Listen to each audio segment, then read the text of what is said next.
Hello book lovers, and welcome back or welcome to Nat Cat's Bookish Cafe.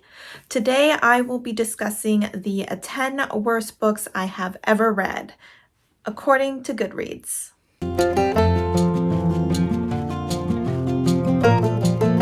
Alright, to start off with, sorry if it annoys you that I'm not sitting in the middle of the screen. That is because out of the 10 books I'll be discussing, I only own 2 of them, so I figured I'd leave some space because I'll be throwing the pictures of the books up there.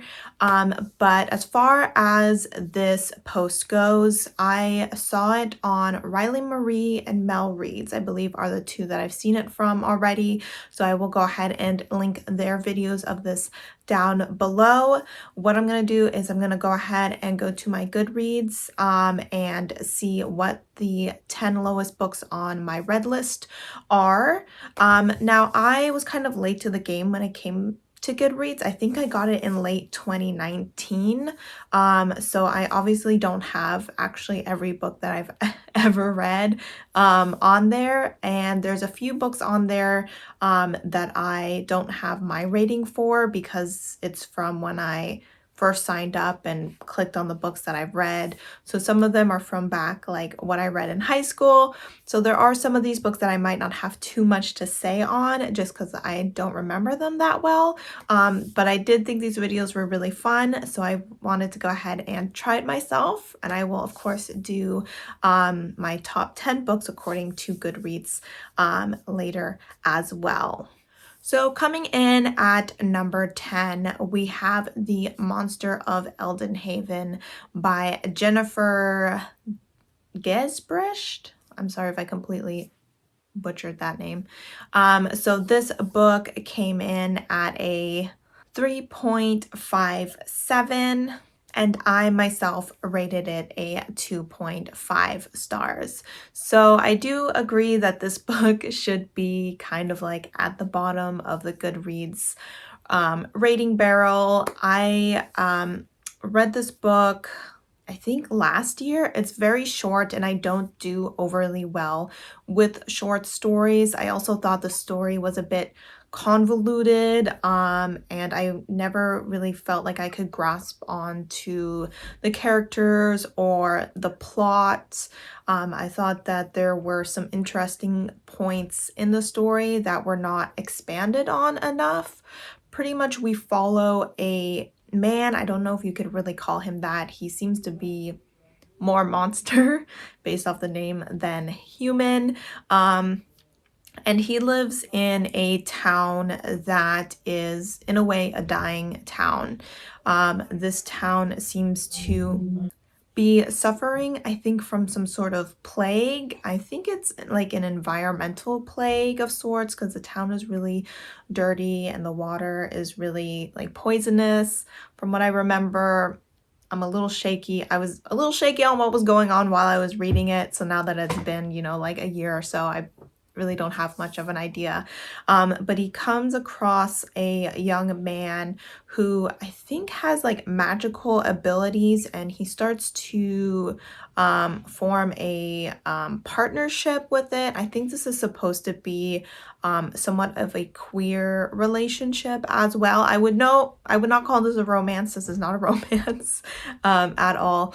But yeah, I mean, story-wise, the writing was interesting. I think it's one of those books where you either love it or you hate it just because of the way that it was written. Some people might find it eerie and intriguing. Other people might find it confusing and incomplete.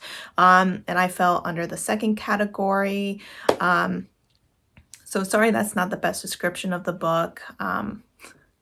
But sometimes with those short books, it's better to go in not knowing much about it anyway. So if you're interested in the book, I would still give it a shot because it, like I said, it is one of those books you might love or you might hate. So that is book number 10, and I do agree with that rating. Coming in at book number 9, this is one I do not agree with. So this is the book Arsenic and Adobo by Mia Manansala, and this book was rated 3.56. stars on GoodReads, and I believe I gave it either a 4 or 4.5 stars. I had a really fun time with this cozy mystery. I am pretty new to cozy mystery, so I don't know if someone who was hoping for more mystery aspects of it was disappointed by this, but I just went in for a good time. I really liked the food references, the family, the friendship aspects of it. We are following a young woman who has returned to her hometown to help her family with their Filipino restaurants. Her ex-boyfriend is a food critic that has been causing issues around town. And when he and his stepfather visit the restaurant, he ends up dying, and the stepfather accuses them, or specifically her, of poisoning him as revenge. So while she's out on bail, she decides that she's going to investigate to figure out who the actual killer is, because it obviously wasn't her or any of her family members. And so in order to save herself and the restaurant, she needs to clear their name. So I just really enjoyed the female familial aspects. This is a family of just women at this point, so it was fun watching those interactions. She also had a great relationship with a friend of hers that I enjoyed watching. There was the beginnings of some romances in the story. I'm going to continue this series, so I'm sure those will come to fruition. I liked the food aspects of it. This book is going to make you really hungry. I thought it had some decent humor in it. And it's always just fun to watch someone kind of explore a town that they left behind many years ago, and kind of like rekindle that love for that town. So I really enjoyed this book. So I can see like maybe why people don't like it as much. It's not, the kind of book that sticks with you. But I thought it was, a lot of fun. So I thought it deserved a relatively decent rating. So book number 8 is unfortunately one I don't have much to say about, because this is one of those books that I read back in high school. This book is called Feed by M.T. Anderson, and I don't have a rating on here for myself, so I have no idea what I gave it. But the average rating on GoodReads is also a 3.56. So this is technically tied with Arsenic and Adobo. So this book, I believe, is kind of a utopia, dystopian, futuristic sci-fi commentary story about people who have chips in their head that kind of show them advertisements, and these chips pay attention to what people like, what they purchase, and then they kind of shape the form of advertisement that they show the person based off the data they gathered. And we follow a young man, I'm assuming he's in high school, and he meets a young girl who purchases random objects. So she is trying to kind of like confuse her feed, because she doesn't want to be predictable. She doesn't want to be like a consumer that falls into the traps of advertisement. And I believe he starts to kind of do the same thing to kind of try and free himself from the need to consume what is being shown to him.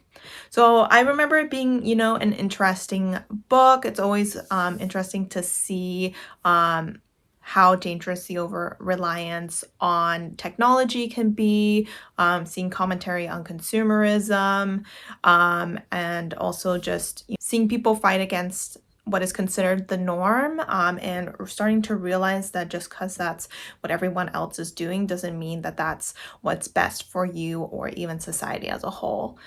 So I mean, I can't say if it deserves to be here or not, because I don't remember like if the writing was good, if the characters were likable. I know it's an interesting topic, but sometimes, plot is just not enough to carry a story.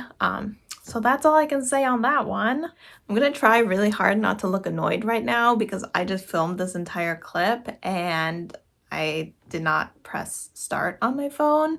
And I feel like I have been doing that a lot, And I think it's because I have such cold, bloodless fingers that my phone doesn't register me as a human being. Okay, but book number 7, round 2, is a book that I completely do not think should be on this list. And it is rated an average of a 3.54 on GoodReads, but it is actually one of my all-time favorite books, and that is When No One Is Watching by Alyssa Cole. So this is a thriller that follows Sydney? Yep, Sydney, who lives in Brooklyn and has started noticing that a lot of her Black neighbors are disappearing like overnight, and are being replaced by white people who are now kind of fixing up the houses that they were living in, and turning around and selling them for prices that no one who have previously lived in the neighborhood could remotely afford.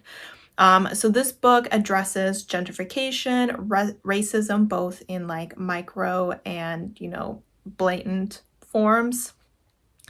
It also deals with another topic that I'm not gonna dive into just because it doesn't really show up until the end of the book, and so it can be considered a little bit spoilery to talk about it. But this book 100% made me feel really paranoid and made me feel really uncomfortable. And it really made me realize that gentrification was a big issue. I have to admit, before reading this book, I didn't think too much about it, but this really pointed out that coming into a neighborhood to clean it up isn't isn't productive if what you're doing is just removing the people that you don't want to another location. So this book really points out that it's a very dangerous way to think that neighborhoods with primarily white people are the safe and clean and productive and economically stable towns or neighborhoods. This book also addresses the fact that there are people who have been living in this neighborhood for a long time, and they're doing what they can to make sure that the neighborhood is a safe place, building community gardens, and they're, interact with each other often, and they're like a big family. And just because we don't think that that is the way to make a neighborhood better, that, we think that the way to make a neighborhood better is to remodel a house and then resell it for like an exuberant amount of money.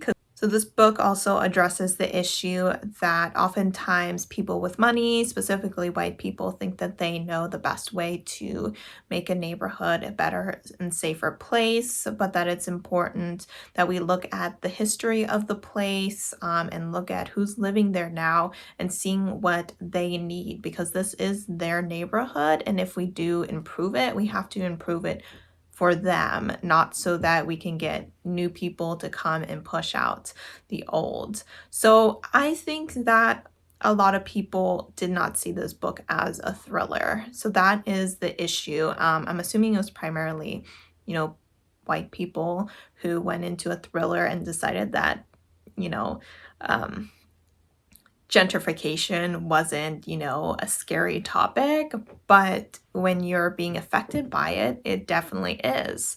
So I think, unfortunately, this book's low rating suffers a little bit due to people not fully understanding the severe threat of gentrification, the fear of living every day with people being, outright racist to you, or just like passive aggressive towards you because of your race. I mean, there are moments in here where people say horrible things to you with a smile on their face, and that's something that people do need to deal with every single day. I mean, and that can be incredibly scary, and it can make you feel really unsafe in your neighborhood.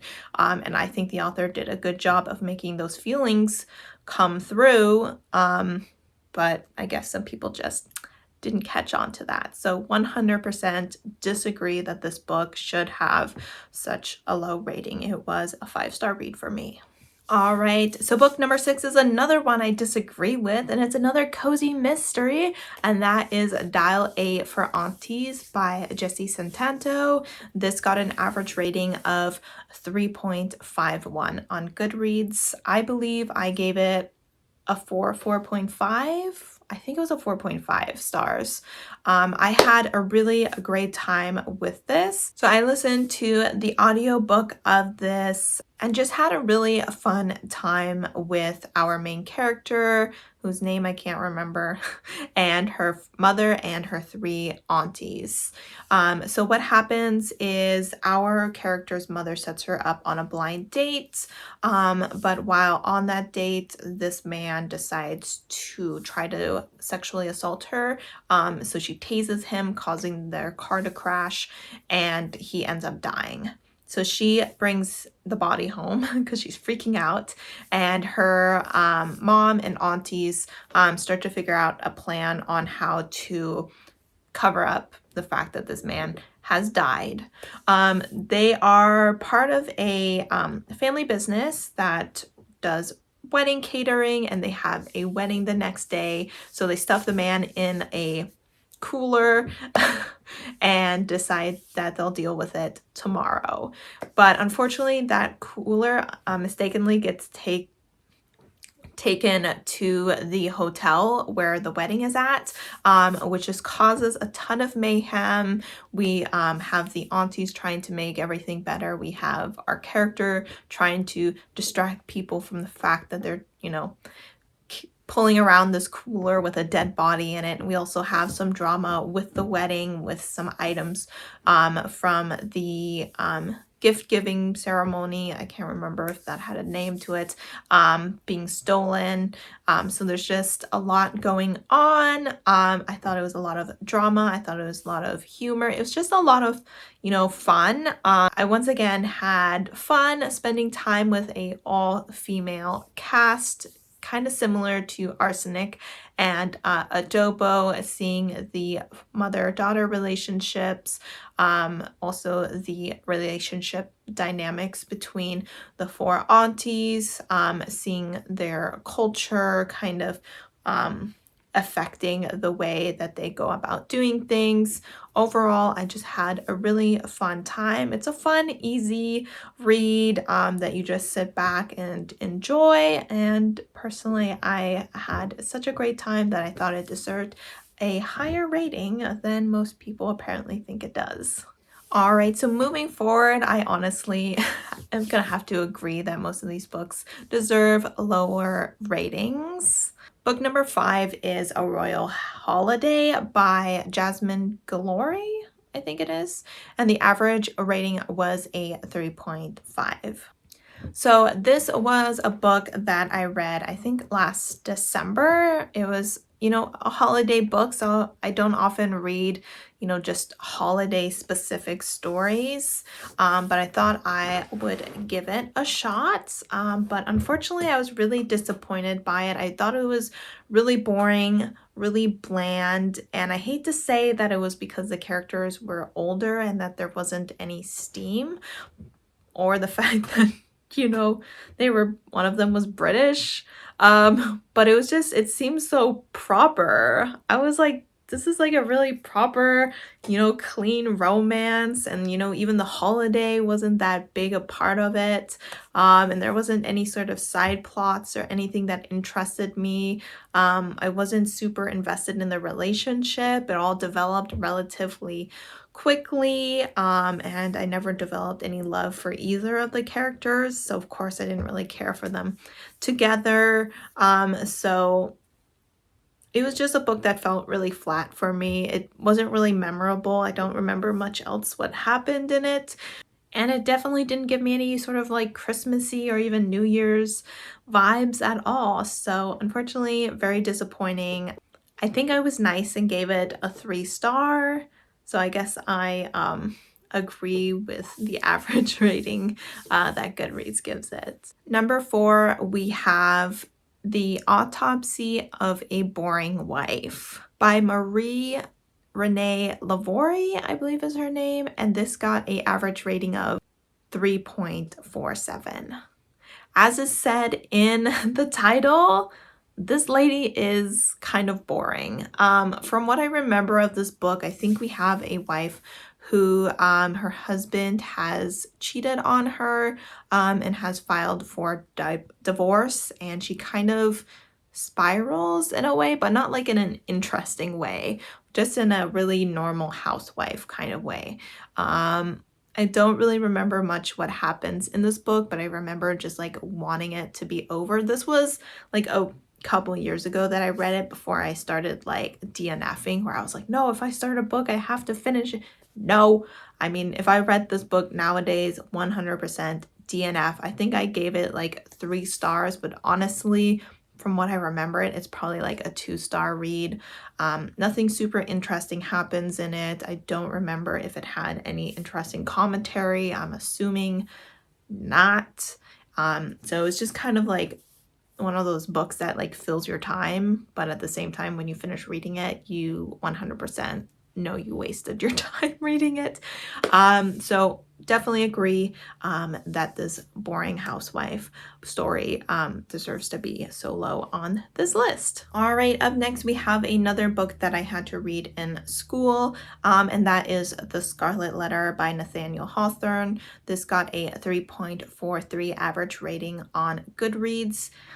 Since I read this years and years ago, I don't remember what happens. I'm pretty sure you can just go watch Easy A.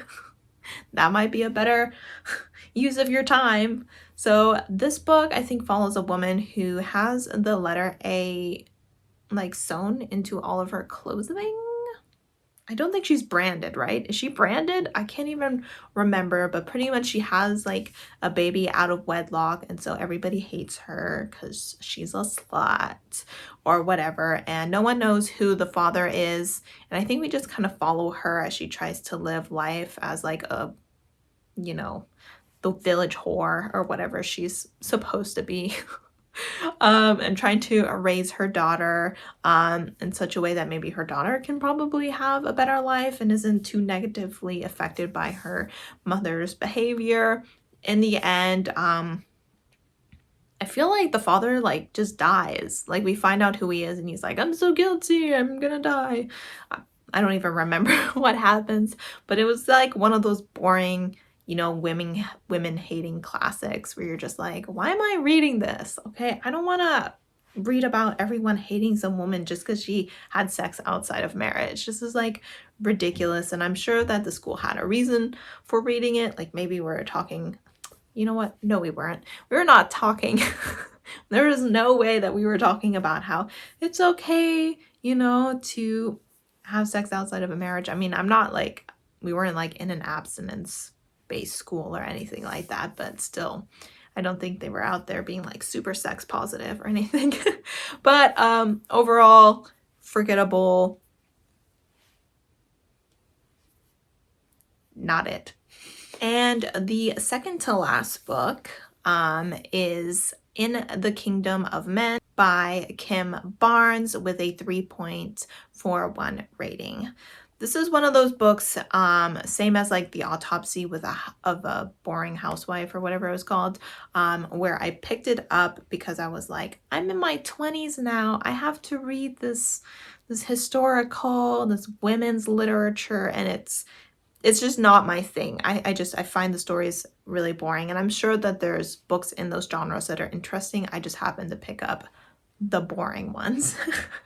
So this follows a woman who has, when she's like a teenager or something, a relationship with a really popular guy who everyone's like, oh, he's gonna be super successful, blah blah blah, but he gets her pregnant. So he's like, I gotta do the right thing and marry you and drop out of college and go work for an oil company or something, because God forbid you have a child and still go to college. Anyway, they end up in somewhere in the Middle East. I can't remember where. And it's like this little suburbia in the middle of the desert where the men go off and they, you know, work at the oil pumps or whatever they're called. And we're just like following her in this boring little suburban society, until everything seems to kind of like fall apart. Like there was supposed to be some sort of like corruption within the company where people were trying to like steal money or something, and her husband gets blown up in a boat and she ends up in Italy. Who knows? It was one of those books where you're like, you finish it and you're like, what was that? What did I just read? So it was like the author was like, oh, I just realized I'm writing something really boring. So let me try and get something interesting in there, but it's super confusing and nonsensical. And the ending is, it needs an ending. So there's an ending. So that was how I felt about that book. I'm pretty sure I gave it 2 stars. I gave it 2 stars. So totally agree that you should not read this book. All right. Let me scoot over actually because I have the physical copy of this and I want to hold it in my right hand because holding when no one is watching in my left hand felt really awkward. So this last book is a book that I technically got rid of, but my sister took it and put it on her shelf, but I don't think she's going to read it because last time I talked to her, I was like, yeah, it was not good. So I do agree. I don't know if this should be like at the very bottom, but at the same time, I understand why it's at the very bottom. And so that is The Love Interest by Kale Dietrich. This has a whopping 3.2 average star rating on GoodReads, and I'm pretty sure I gave this 4 stars. No, absolutely not. This is like a 1.5 2-star rating. Natalie of the past was being way too nice with her ratings. So this follows 2 boys who work for or were raised in a facility that raises boys to one day go out and kind of seduce someone that the company is interested in keeping an eye on.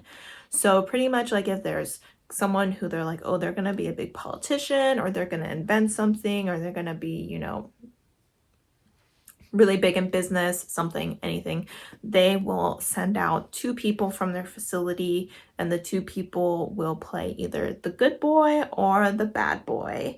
And that person needs to choose, or it doesn't need to, but the hope is one of them gets chosen and then they'll marry them and they'll be able to keep an eye on them for the company they work for.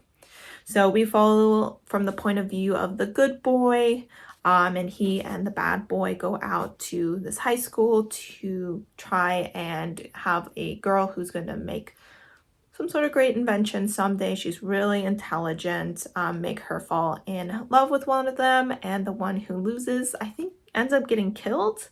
So they end up like, they don't have use for them anymore, so they just kill them.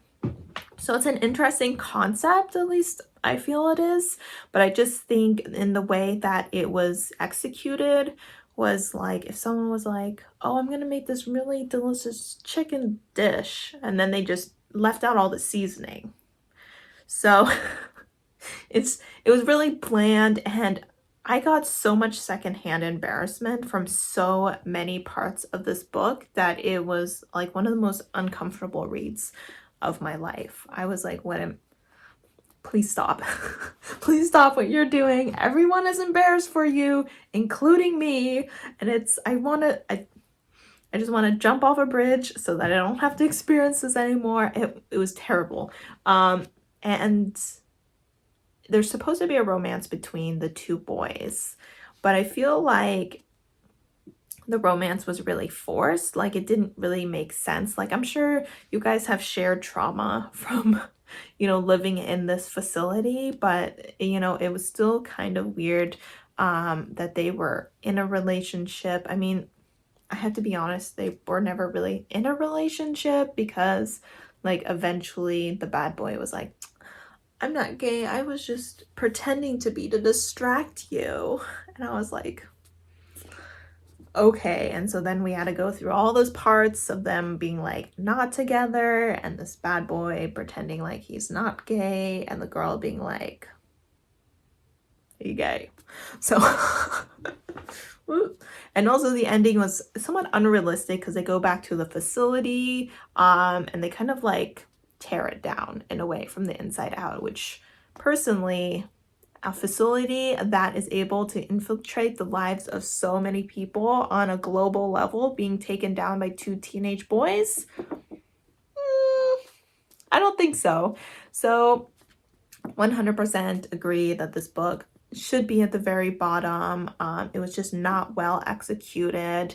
I just felt like he had a good idea of what he wanted to do, but just was not able to properly execute it. I think this was a debut novel, so hopefully he's worked on his writing skills a little bit, because there is another book of his, despite this being one of the worst books I've ever read, that I am interested in reading. So I figured that, you know, if I ever, you know, need to give an author a second chance, this is that author. All right, guys, so those are the 10 worst books that I have ever read. Hopefully when I do my 10 best books, there'll be more books that I've like read more recently or have more to say about, instead of like books that I read way back in high school that nobody likes because they had to read it in high school kind of situation. But thank you guys so much for supporting my channel by watching my videos. Let me know down below what the lowest rated book is for you on your Goodreads read list, and if you agree or disagree. I'll see you guys next time. Bye!